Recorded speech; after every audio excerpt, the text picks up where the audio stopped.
โอ้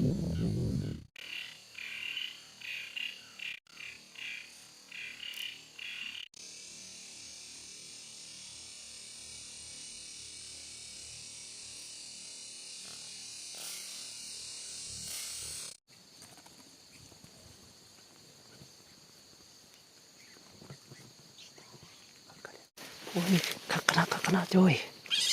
แล้วตัวนึงเลยสวัสดีเนอะพี่น้องทุกคนเนี่ยมื้อนี้เลยก็มีโอกาสแล้วก็ที่มาต่อตัวนกนะต่อตัวนก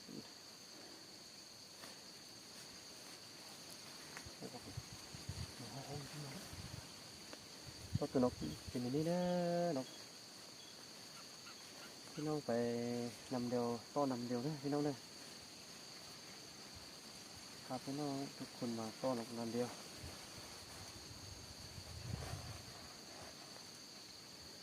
วันนี้เขาจีข้ามให้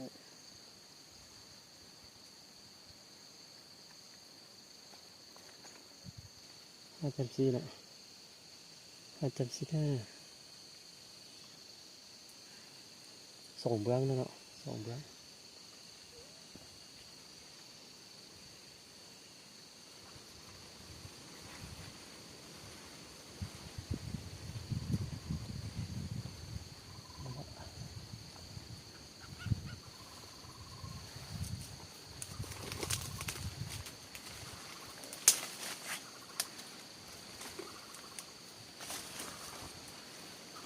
ก็สั้นนี่นะก็ไม่ใช่ละ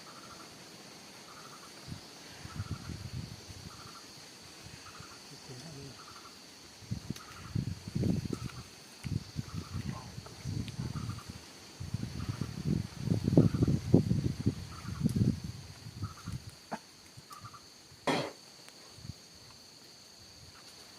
ก็เสื้อบนนี้นะแต่น้ำบุกเป็นละ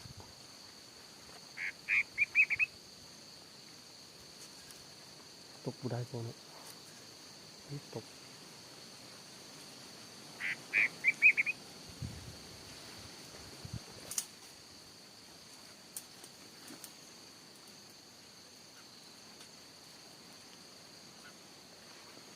เอาได้ละ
ได้แล้วทีละมานี่ทีถึงนั่งไหนเนาะทีนั่งเลยเอาเป็นคนนั่งกำเนี่ยโอ้ท้ายถึงนั่งแล้วได้ถึงนั่งแล้วนี่ได้ถึงนั่งแล้วโอ้ยขักขนาดจ้อยได้ถึงนั่งแล้วโอ้ได้ถึงนั่งแล้วนี่นั่งได้สองตัวแม่เนาะได้ถึงนั่งแล้วสองตัวนี้ยากนะตัวกัดดีได้แล้วมาบังดูมาบังนี่ มันงามนะนกมันงามจ้อยทับกระลังงาม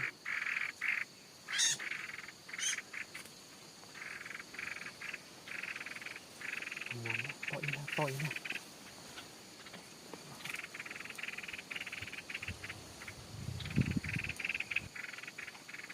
เอาอีกเด้อยังสองตัวเด้อ ยังสองตัวนะกินยาได้ปะ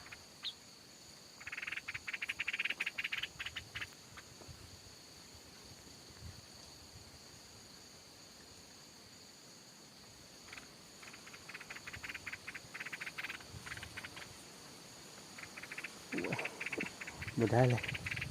ยาเป็นยังวะไปแล้วมันนี่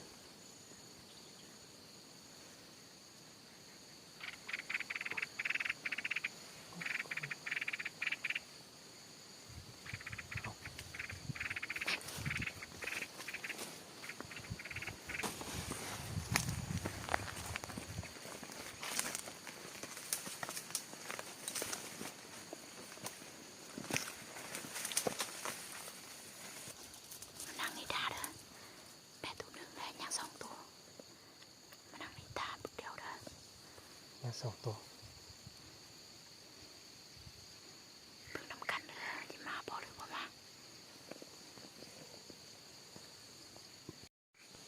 มาแล้วมาแล้ว อีกแล้วท่าบึกเดียวเด้อ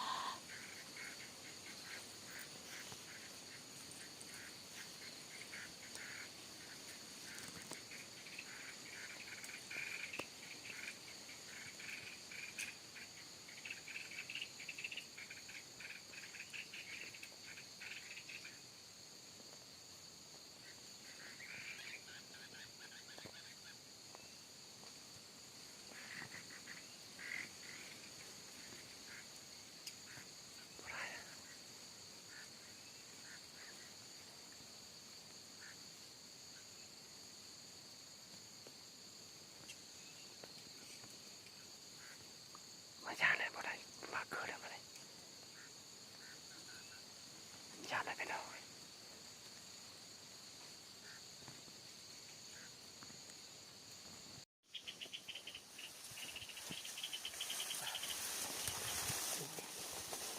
พี่น้องนะ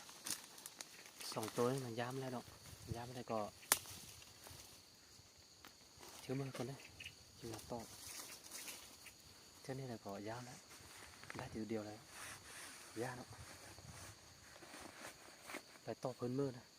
พื้นมืออย่างมีอยู่ภูครับต่อพื้นมือนะพี่น้อง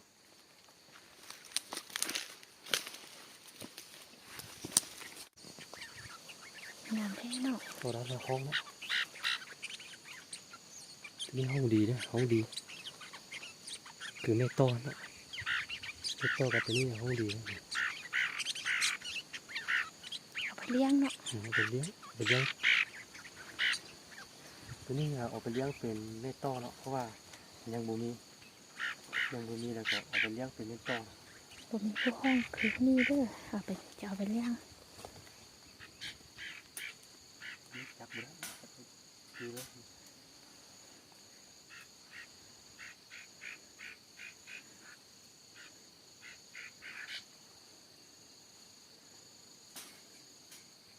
เป็นซี่น่ะไปต่อบนเนื้อนะพี่น้องนะ ยังห้องเด้ยังห้องญี่ปุ่นเด้ แต่ว่ามันย้ำละ